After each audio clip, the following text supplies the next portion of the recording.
Thank you very much for joining me today on the Freedom Driven Landscaper podcast brought to you by the Lucrative Landscaping book. John Garretson, really happy to have you here today.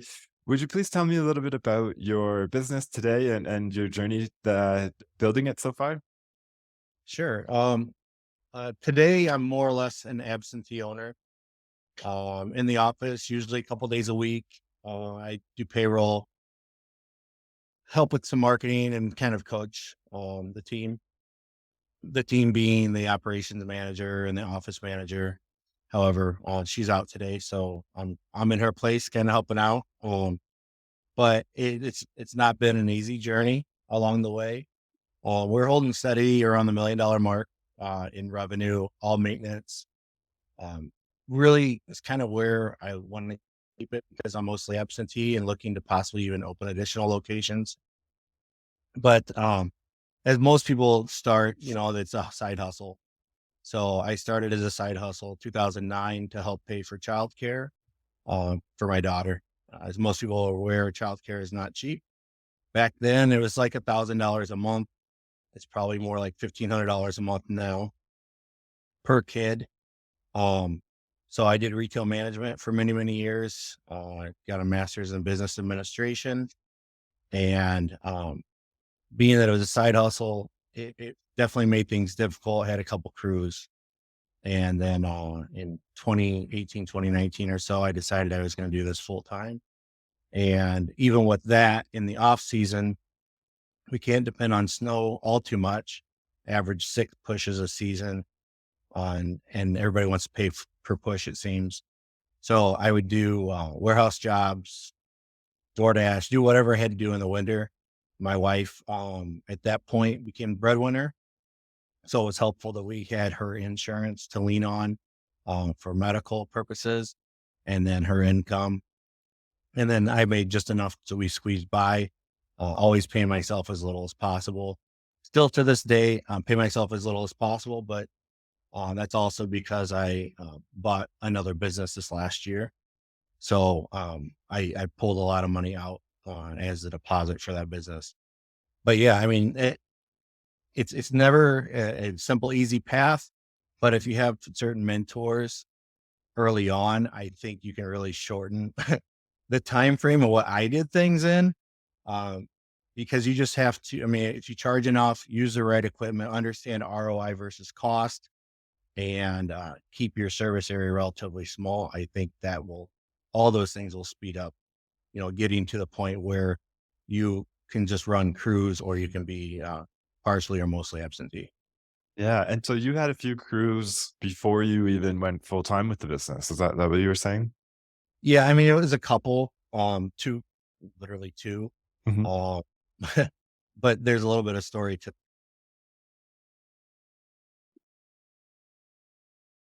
I'm sorry, I lost your audio. I don't know. Oh, okay, we got you. I got you back again. Okay, so we'll restart So that.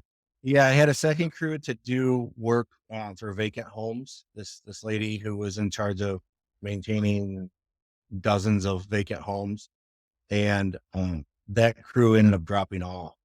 So really, I had a couple trucks and one crew. By the time I got into it full time, we weren't doing much in revenue. We were doing in a full season what we do in a month now. So it really wasn't much when I started doing it full time. I would say when I started, it would be the equivalent of me having one full season in of building the business, and then basically it was full time. It Right. just took many years limping along at a low volume as a Yeah. side hustle. But was there a reason why you chose, landscaping or landscape maintenance, or what was it? Was it mowing or lawn care or Yeah, mowing. So I started off rewind things back to when I was 14 years old. okay, I actually mowed for an HOA. I owned a gas trimmer before my dad. And then my brother and I borrowed my dad's push mower, 19 inch. They didn't have 22 inch at the time, I don't believe. And there wasn't self propelled. Um, so it was a 19 inch push mower. We push mowed acreage for the HOA until we could afford a sizable down payment for a garden tractor. So we used a Cub Cadet. And then when I got back into this business, my lawn was actually too small to use a riding mower on. It was really a postage stamp. And so I had a push mower, but then I had a lawn tractor sitting in my garage that I used for HOA work back when I started in 2009 again. I'm like, "Hey, it worked when I was 14." So good old Cub Cadet, pull that out. Then after a couple years, my father-in-law offered to go halvesies on me with a 54-inch John Deere zero turn, kind of a mid-grade model. And he's like, "Hey, will this help you out?" I'm like, "Oh yeah, it helped me out." So his biggest piece of land we did took me an hour and a half with this riding tractor, and it cut it down to like 50 minutes with the zero turn. Um, and I was still only the first few years only doing work in my subdivision for my HOA as an adult. When we started getting work outside my subdivision, that's when I saw the potential. I'm like, "Hey, I can actually make money and turn this into something." I always had the entrepreneurial spirit, but really had no clue how to grow, how to do branding, how to do marketing, like none of that. And What were you doing then to get to how did you pick up an HOA back then? well, the HOA that I picked up, I lived in the subdivision. And so I knew the property manager, and she's like, "Well, if you get insured, we'll hire you to do work and you can mow our vacant properties." Okay. And so really that's where it started. Um, and like I said, truly was a side hustle for a very long time. And then my current ops manager, after I think 2 years of me doing it, he started coming over and he would mow properties. And early on, like literally, I was putting a push mower in the trunk of a Ford Focus. He came over and he had like a Sonata, and he'd put my push mower in the trunk of his Sonata. Yeah, So, I did that when too. I put it yeah, I had a Hon it was now it's the Civic or now it's the I don't know what the Honda I don't know what it is, the Honda hatchback, but back then it was the Honda Civic Wagon, and so, yeah, yeah, and one of my clients gave it to me for free. Her husband died, and she said, "Mow my lawn for the rest of the year, and I'll give you the car," and yeah, I nice. yeah, so I had to double check with my parents before that was allowed, and then they approved that, and then, yeah, I was rolling the mower in and Yeah. out of the wagon. Oh, yeah, that good old Yeah, days. so nobody should really feel bad about their humble beginnings. I mean, not everybody started with money, not everybody started with, clientele, and as a matter of fact, most people started very scrappy, you Yeah. know. We even had some conversation about Jonathan Potoshnik, and I've seen pictures of his early setups and stuff, and they weren't all too glamorous either. Um, a lawn care millionaire, and now I don't know, last I knew he had 80 some crews or whatever, and they're all Yeah. very, very nice branding. So we Yeah, didn't it's don't start amazing. off with much. No, definitely not. Yeah, okay, so you started off out of the back of the car, making local deals with with your neighborhood, with people you knew. Right. And then what was it that had you deciding that this would be a good idea to go full time? I just saw that there would be there was potential, right? Like there's definitely demand for the service. And early the problem or the challenge I had was I was gonna do things kind of the Walmart way, like let's do volume, and that's Mm, how we'll make money. I didn't realize that in this industry, you can't, yes, you make money on volume because of route density, but you don't make money because of volume by being the cheap company, right? You have to be the premium provider with density. Then you can print money. Until then, you're not printing anything. You're lucky if you break even when it's all said and done, especially if you don't have that cash flow. I invoice once a month. I see guys still doing it to this day. Like, I invoice once a month. Why would you do more often than that? I don't know. Don't you like getting paid more often than less often? I mean, why yeah. wouldn't you? Now it's, everybody has a card on file. We charge them the next day. If it's a service on Friday, for some reason, then they're charged at the end of that day. We don't go into the weekend with hardly any accounts receivable. And Monday, when our deposits hit from Thursday and Friday's work, it's always a nice deposit. So I that has been a world of difference. And those who aren't charging daily or having cards on file, you really need to change that. And really, the hardest decisions you ever make in business are the best decisions when you look back. Making your service area smaller, um, charging daily instead of weekly or monthly. Each time we actually went to charge more frequent, we created fewer headaches for ourselves. So, for example, we went from monthly invoicing, we went from that to weekly invoicing. And let's say, for example, somebody has a Monday or Tuesday service, right? And you're charging on Monday and they see it hit their account Tuesday or Wednesday. Let's say they requested a skip and they're a Monday mow. Well, now they're seeing that they just got charged. But I just had a skip. Why are you charging my card? No, that's from last week. Mm. And that created confusion for our customers. So when we started charging daily, never again would we have, but I skipped. Why are you charging my card? Because we're not charging anybody for previous week's work unless their card didn't go through for some reason. So you're going to do yourself a favor by having better cash flow, make better decisions with it. Um, in the spring, you're not going to be starving as bad. Come mid-March when we're starting up our season, yeah, we're kind of broke because we've spent on the off season what we think we can spend. And then when mid-March hits and people are on payroll, it the money is there for payroll because they produced revenue and you got paid for it before payroll was ever due. So, Yeah, that's um, good. it's just some of these things the companies don't see. And I mentioned cost versus, I was just rambling. Stop me if you want to. No, no, this is good. I mentioned cost versus ROI, and I can explain to someone, especially on paper, why maybe a $10,000 or $12,000 mower is actually less expensive than, say, a $6,000 walk behind, right? And early on, you don't really know what you don't know. So you start looking at the big companies. What are they operating? That's what I did. Oh, they're using walk behinds. They're commercial, so I'll use walk behinds.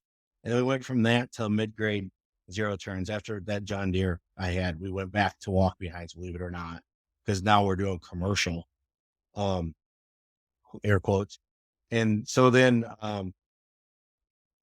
we didn't realize, spending 8 or 9 grand on a mid-grade versus a stand-on that's 20 or 30% more efficient, especially when you're paying guys, your number one cost to operate that mower isn't the mower itself, it's their labor. So if you can improve efficiencies, you can afford to pay people better, you'll retain more. It's just all in all, your bottom line, your net's going to be a lot higher. And our guys, even though our helpers, we start at 13, which is minimum wage, they're all on performance pay. So our our least paid helper right now is earning over $20 an hour. Oh, And our nice. lead on average are earning 25 to 30, with our lawn tech earning almost 45 an hour consistently on performance pay. Wow. Uh, And that means you're happy too, because you wouldn't be paying them that well if it wasn't working out for you. right. Well, I don't look at it as though I'm paying them that Mm, much. I look at it as though they're earning that much. mm, So the more I get to pay them, it's actually a blessing. Um, because they're getting a percentage of the revenue they earn. So, right. if they're 66% loaded, it's 40%. I've got 60% gross margin. Now, if they produce more and they make more money, that 60% gross margin actually becomes a higher net because I'm not having to buy more equipment and more trucks to get the amount of work done. Oh, They're yeah. just getting more. And the pay for performance is the only way anybody should be paying any of their guys anymore in this industry. Um, I would not have basically 100% retention after laying them off for 4 months, um, if I wasn't able to pay the way I am. And yes, the number one reason people leave their employers is because of the person that themselves. They don't get along with the boss, they don't like them, whatever. But it is really important still what they make, right? What they earn per hour. And my guys last week, many of them worked 25, 30 hours, made $1,000 or more. Um, they're not complaining that they didn't get 40 hours worth of work. Yeah. Yeah. And that's on mowing, or is that other services, or That's mostly mowing. wow, that's Most, awesome. Yeah, I yeah. wanna know more about how you set up the pay per performance, because, I mean, the big risk that I see there is if you underbid the work, right? Because then they take the hit, sort of thing. So that would be where I could see the most problems kind of coming up with pay per performance. Also, I guess, you have to make sure you have a crew of people who are sort of self-motivated somewhat, or Yeah. they can push themselves to make the money. Otherwise, they'll just be complaining anyways. So, like, Yeah. how do you Yeah. think about these kinds of things? Are there any tricks to? I'm, There's answers to all of it. yeah, There yeah, are yeah. there truly are answers. So it's kind of like the chicken or the egg, right? Which came first? Did you get the high performing employee or did you pay him more? How did you attract them, right? Hmm, Now, initially, early on, we would post, we meaning me, would post leaderboard each day what someone earned, the highest paid lead and the highest paid helper. And it became competition for the guys. They're like, I want to see my name on the board. I want to earn more than you today. So, they want to get back before the last guy. And it's not about rushing, it's about efficiency. Because if they have to go back and redo the job, they don't make more money. right. Yes, So you'll send them technically they back want, if, yeah. yeah. Yeah. So they want to be efficient and they want to do a good job. And so the performance pay really, it weeds out and it changes the culture of your company because you don't want someone working with you that's going to slow you down. Right. So now you've got team pressure, peer pressure versus your boss coming down on you saying you should be faster. And if they stop for smoke or they stop at the gas station or whatever, it really doesn't cost us anymore because they're getting a percentage of the revenue earned. Right. Right. And your density has to be decent enough. Your prices have to be high enough for it to work. If you're driving all day, obviously you're not earning revenue and your payroll is going to be higher. Um, But at the same time, for most people who have some type of density, because you're working in a town, right? Not out in the country, then you can price it so that this works. And Mike Andes is kind of the pioneer and has trademarked P for P. And he's written a couple books on it. And he has a lot of videos, p4psoftware.com. Um, he's really the main guy that's leading the charge in the industry right now for it. And so I recommend anybody go to mikeandes.com and check out Pay for Performance or possibly even join his franchise because then you've got someone really leading you, in the direction you need to go. But performance pay really is it's a cat's meow how to pay someone and how to get the most out of your guys without having to like constantly like hammer on them. Yeah. How do how do you explain it to new hires? In terms, is it just a flat percentage, or is it, you know what I mean? It can be Yeah. confusing sometimes for them if they're not Yeah. used to that. Yeah. So I have a 3-page document on our performance pay policy. And I show them and I explain what the average person is earning. And originally, I started off by saying, hey, look, I personally could mow when we had inferior equipment to what we have now and not as good a route density. I personally could mow 2 properties an hour by myself. Right. So I say, okay, to get your base pay, you basically just need to earn or you need to service 2 properties per hour for a 2-man team with the best equipment you can get in the industry now, right? Does that sound very hard to do? No. My guys average 3 to 4 properties an hour. Okay. So, and I can show them on p4psoftware.com what my guys are earning. So there's my proof of what we're paying, right? And I'm a complete open book with my guys too, which you need to be because there needs to be a level of trust. If they think that you're skimming off of their paycheck, they're not going to work as hard. So you have to be willing to show and back up your numbers. And just by the fact that you're willing to do that, the guys don't question you because they're like, hey, if I ever want to, he'll show me. So they know right there that I'm being honest. Um, so that's how you deal with the new guys. Other than that, P for P software, all the guys they punch in and out of it in an app. So they're able to see daily what their earnings are for the day, which helps to further motivate them. It also says like who the leader is, and I mean, he's done a wonderful job with the software and is actually improving it all the time. And it's not buggy, and it works very very well. So Yeah, I nice. totally recommend everybody, jump on that bandwagon for 30 days. It's free to try out. So, also, you know, through Augusta Lawn Care or P4P software or even myself, I'm willing to help coach and onboard someone to get on paper performance because it really will change their business. Right. So are you affiliated with them? Do you get a kickback from referring No, them? No, I do eh? not. Oh, No. okay, so you're coaching for the good of it. Yes, and I did like full disclosure, like I refer people to the software and I did win an iPad one time. No current contest.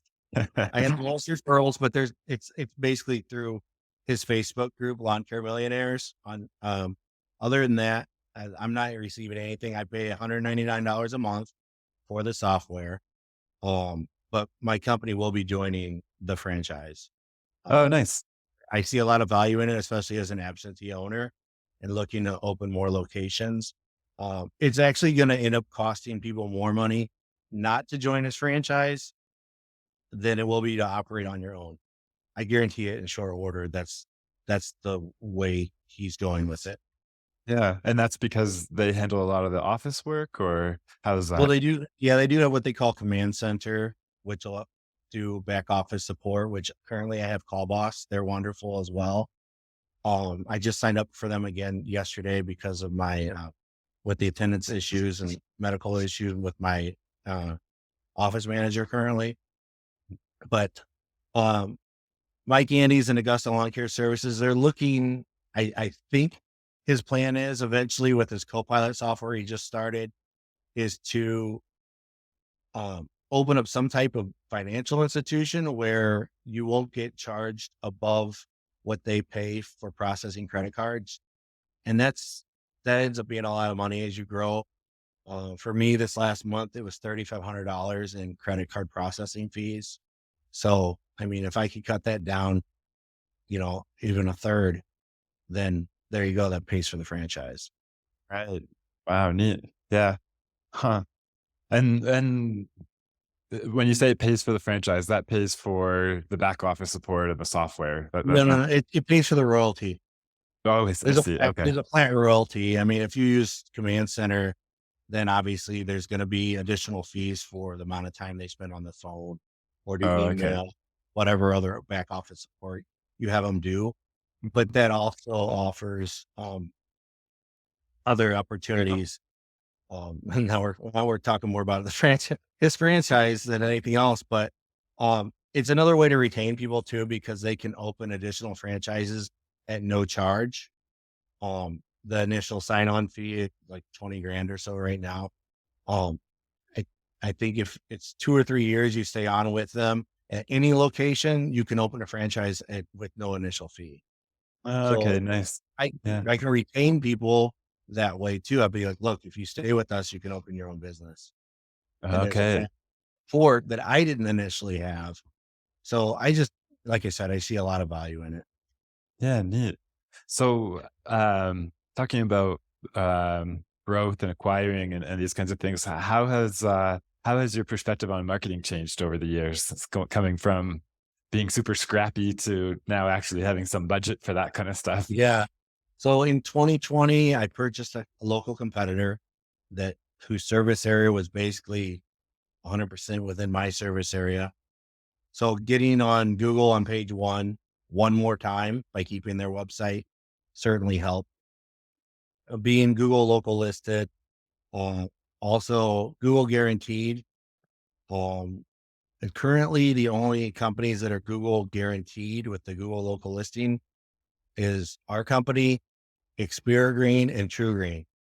And Xperia Green and True Green don't offer any type of mowing service, obviously. So we're the only ones that are up there. And then we did your your pay per click, which they've completely changed as you're aware.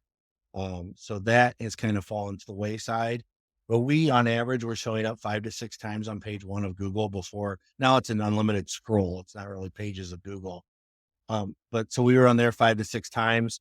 When we were looking to build density in a neighborhood, um, we would door hang 7 rounds the first couple weeks of spring. We'd do EDDM a few rounds in those subdivisions. And at each entrance of the subdivision, we'd also put out the big street signs. So, all those in combination kind of hitting at the same time is definitely going to build your density and it's going to build your customer count. Now it's to the point where, we have 11 vehicles on the road and they're all logoed up so they see us. But I think that's one of the things we should have done earlier. Also painting them a bright color, which I've held off on because, as I mentioned, the conversion to the franchise, I got to paint them anyways. Um, so paint them the most obnoxious color you can deal with. If I could get away with hot pink or something like that, I mean, um, you're going to be seen, even if you only have one or two trucks.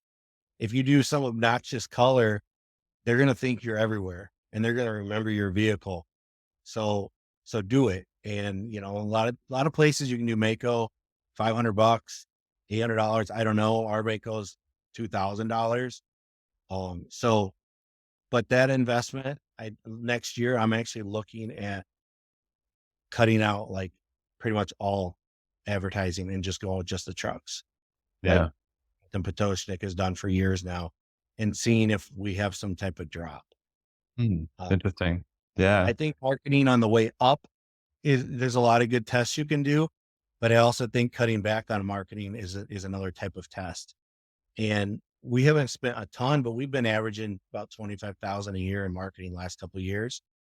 And, like 20% net, that's another $250,000 in revenue you have to generate just to pay for that marketing. So I'm thinking we can actually get away with having painted trucks on the roads, and just cutting back completely. And I Yeah. think we'll still have a higher net in the end. Right. Yeah, no, that's something that I work with a lot with my clients with on is exactly that. We don't necessarily cut it back to test it, but we set up really good attribution tracking to be able to track the paths that people join. And man, Yeah. I have some crazy stories. There's some clients that I have. I'm trying to think ahead here so I don't give away secrets.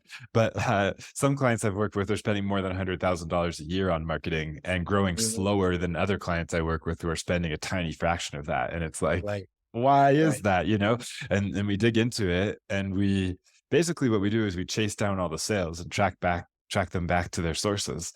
And it's really hard to do by asking clients how they heard about you. That's the Yes. biggest pitfall. Like, Yeah. I wouldn't say not to do it, but I would also say Right, not to trust it fully. right. I um, found you online. Okay. Was it a paid ad? Was it yeah. organic? You don't really know. Yeah, I clicked an ad. Which ad? We're running 50 of them. Yeah. Right, Um, right.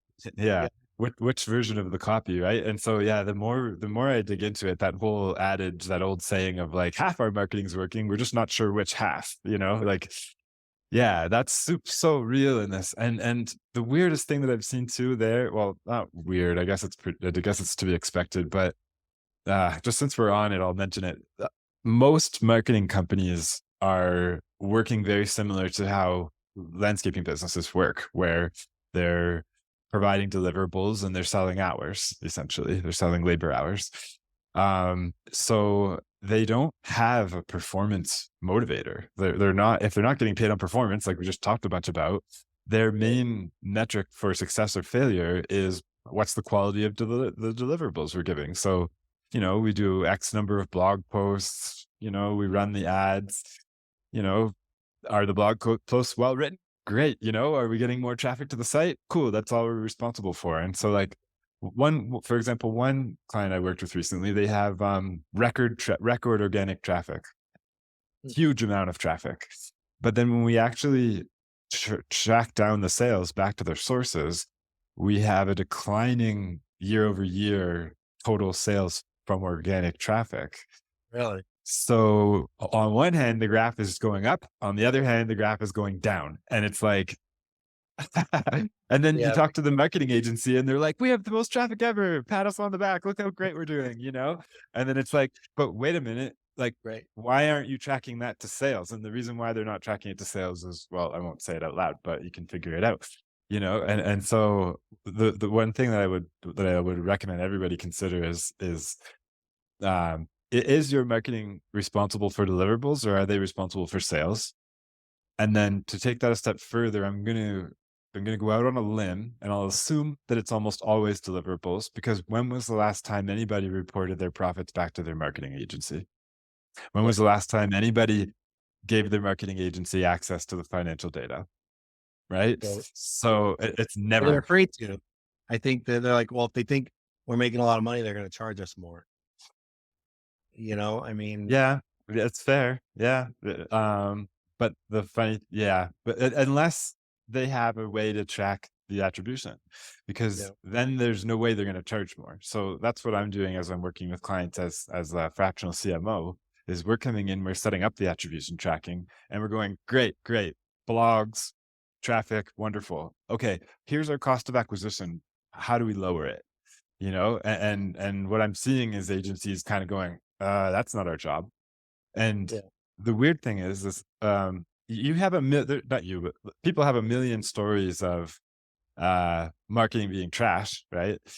hmm But what a lot of business owners don't realize is that they're the CMO, not the marketing agency. The marketing agency can't be the CMO because they don't have access to the data. And yeah, so if the marketing is not performing, that's the CMO's fault, not the agency. The agency is just giving the blogs they promised they would give. And for the most part, I haven't seen very many agencies actually that bad at that. That you run the SEO scans, you run the like best practice analysis, and they're doing a great job. But for some reason, it's not turning into sales, and that's more about investment allocation, right? So if you have an yeah, agency that's doing PPC and they're doing SEO and a few other things, you should be talking to them about how much effort or money in the end is being allocated to each of these channels and what is the cost of acquisition per channel, yeah, and then that's when yeah, things start actually making sense. But yeah, man, I yeah. could rant about that all day, but I've Yeah, been my seeing other it more and company, more.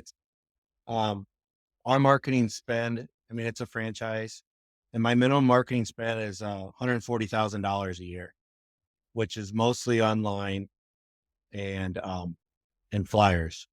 And probably I'd say 2/3 of that is flyers of the $140,000 we have to spend minimum.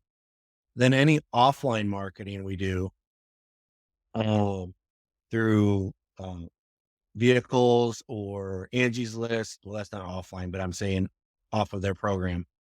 Angie's List or Thumbtack or any of those things are an additional spend of that 140,000 I have to. And so I tried those. I'm like, well, they didn't work great in the lawn care industry. Let's try it in the home cleaning business. So I tried them, and Angie, which is Home Advisor, basically rebranded. They're ruining each brand as they go along, because now they're in their third name doing the same practices they always did. So if anybody's considering trying Angie, I'd be more than happy to trash them. They're horrible. And I don't like trashing other companies, especially competitors. I want to talk bad about them. But as far as marketing, they're happy to take your money and they don't get you very good results. You obviously don't own the data.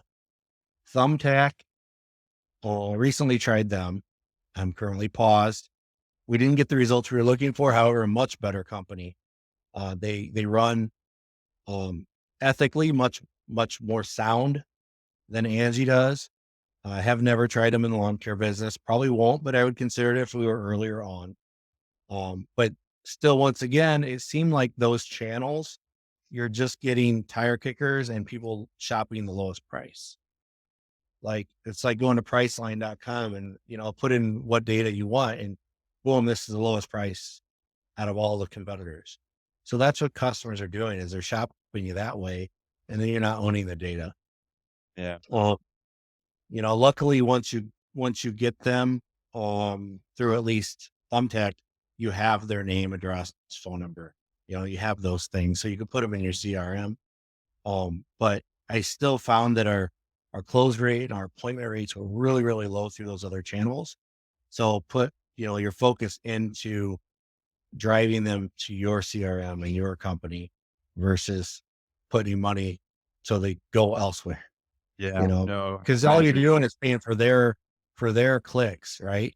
You're giving them more power to be on page one of Google or is that even a thing? I say page one, but Yeah, there is no page one the anymore. top of Google. Half of Google. Thank you.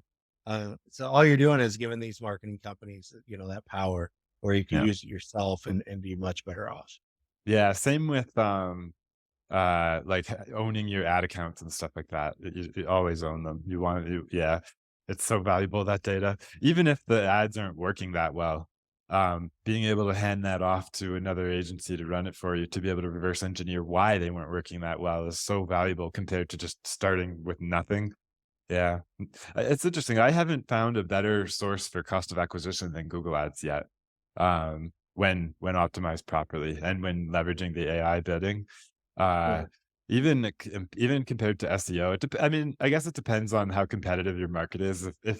If there's nobody else in your market really investing into organic traffic, then it could be a better solution. But if you're in any kind of major metropolitan where you've got multi-million dollar businesses, Yeah. I've found that paid ads are way more cost effective when you actually divide the cost of the effort of the SEO into into the cost of acquisition relative to the ads.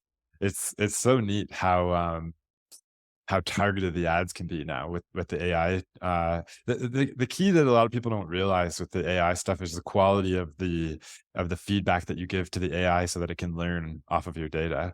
A lot of people will call everything a conversion. There's so many times where I'll come in and people will say, "Ah, my ads aren't working at all. Like I don't want to do this." And we'll take a look, and it's like either they don't have any conversion tracking, so the AI is just literally flying blind. So of course it's trash, or they're sending everything to the AI as a conversion. Like existing clients calling, people who are calling from out of service, people Yes. who are all the unqualified is Mhm. getting there. Yeah, the big thing I figured Yeah. out there is to have an automated way to qualify the leads and only send the qualified ones back. Then the AI is like so strong, and nobody in our industry in lawn care landscaping is doing that yet. So Right. Yeah. And Google it's such isn't a even great that opportunity. great. I pay for a lot of leads that I shouldn't pay for. And I try to dispute a lot of them and they still, my disputes get denied. For So Google you have to, Local or for yeah, the Google local. guaranteed. Yeah, And yeah, they're expensive. Each lead is expensive, 17 bucks and up. yeah, And so they'll just Google my company, Google ABC Lawnworks and the local listings at the top. There they right. are. Click. Now it dials through. And then I get a ping on my phone. Oh, you just had a local listing call. And I'm like, son of a gun, that's a current customer. So then Yeah, it'll tell Google, no, they've called me before, but they don't have record. Google doesn't have right. record. They called me before through that link. So then they deny my dispute. Oh, that's interesting. Yeah, I haven't Oh, heard that the Google guaranteed are manually controlled Google ads outperform Google guaranteed every time, yeah, unless you're in a position where you have far more. Because the problem with Google Guaranteed is in the listing, it's really hard to differentiate yourself because there's very little information shared there. It's mostly comes down to the reviews. So if you're in a position where you're like 30% more or better reviews than your competition, then I think the Google Guaranteed would be very strong. mhm, But short of that, I see way better results coming from just pure regular Google ads where you actually can, yeah, when they're dialed in properly. I mean, most people do it terribly, and that's why they say they right, don't work. But when yeah, it's done properly, I've yet to. It's the main channel where I'm confident I can go into any market and outcompete almost any other business. Um, right, there is that idea too of competing on economics, right? So, like we were saying before about competing on volume and being the cheapest versus competing on volume and being the most expensive. If you can afford to acquire your clients for at a higher cost than your competitors because you retain them for so long and you upsell them and you have better profit margins, then you right, win the whole game. And then you can basically just buy your clients at a higher rate than anybody else can afford to buy them, which is basically Google ads, and it's an easy way to dominate a market. Like the only time when I mean, we do SEO always to dilute the cost of the Google ads. It helps as long as we're not investing too much in SEO, because I've seen people over over invest in SEO and then it ends up being not worthwhile. So the key is to have like minimum viable dose SEO so that you're spending as little as possible on it while still ranking. Then it can really help to dilute the cost of the PPC, but the 2 together seem to work really well. I have a whole bunch of theories as to why that is, but the main idea is that I think Google measures people's, like, even in the ads, they tell you the experience quality of people visiting your website. Like, they'll tell you the landing page experience.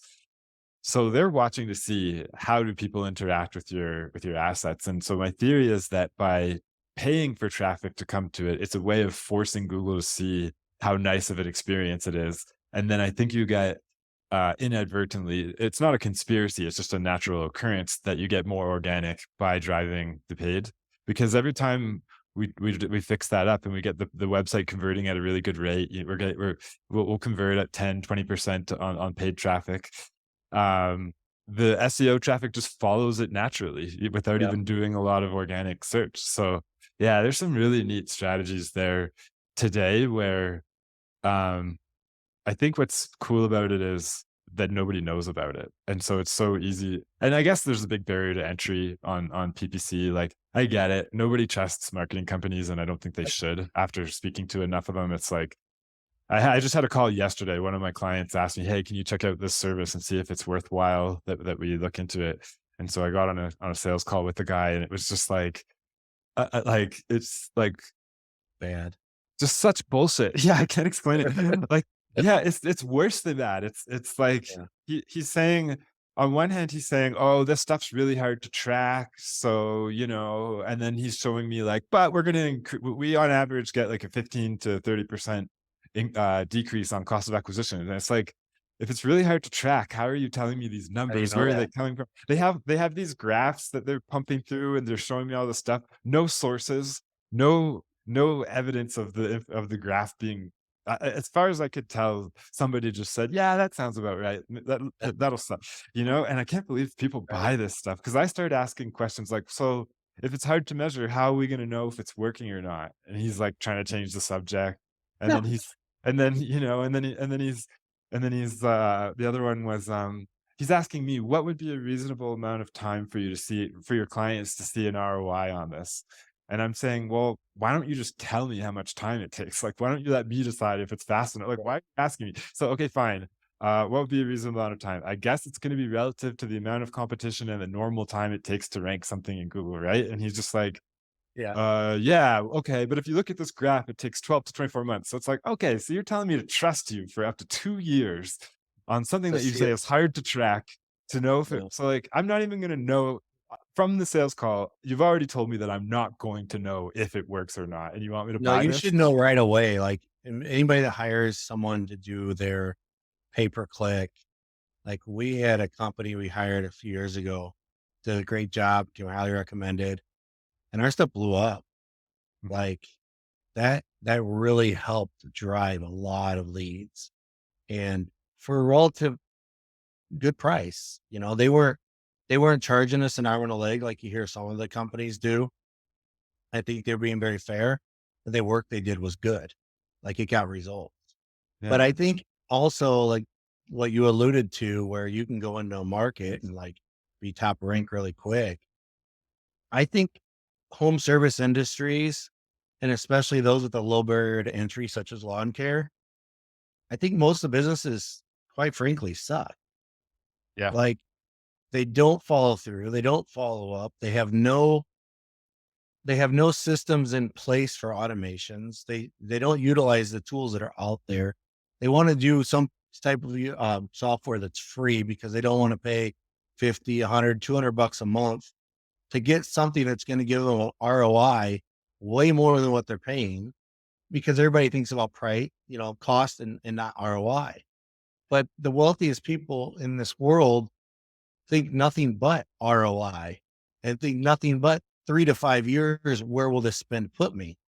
They don't think about today and tomorrow. They're looking down the road. And those that are all successful, that's how they think. And I And think because so many companies are so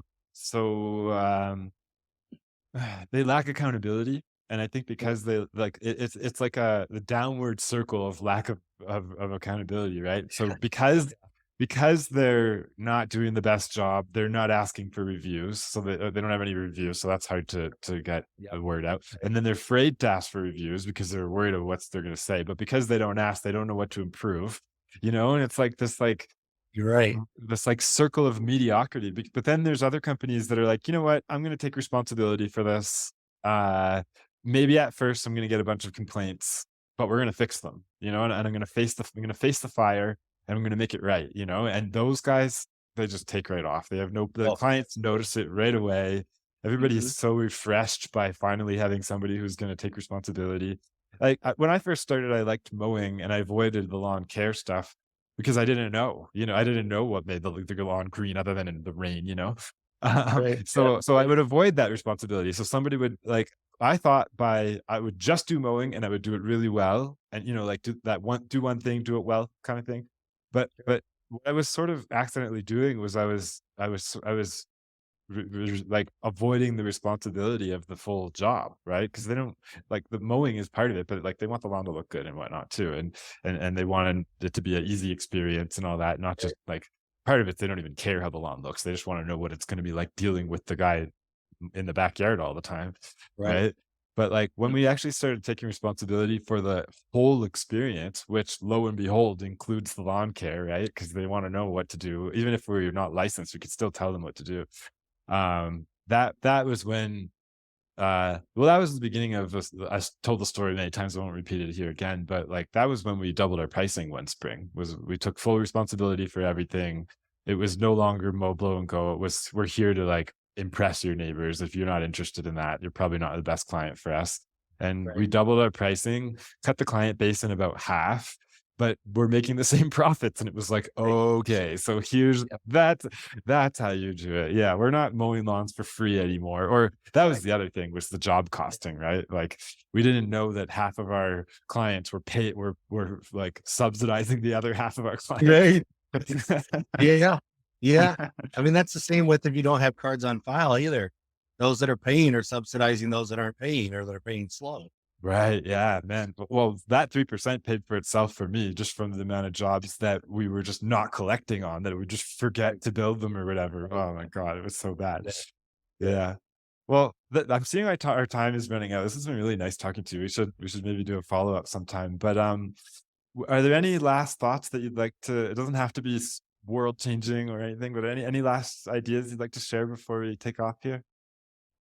Um, no, I mean, I would say that especially those starting out, find some type of mentor.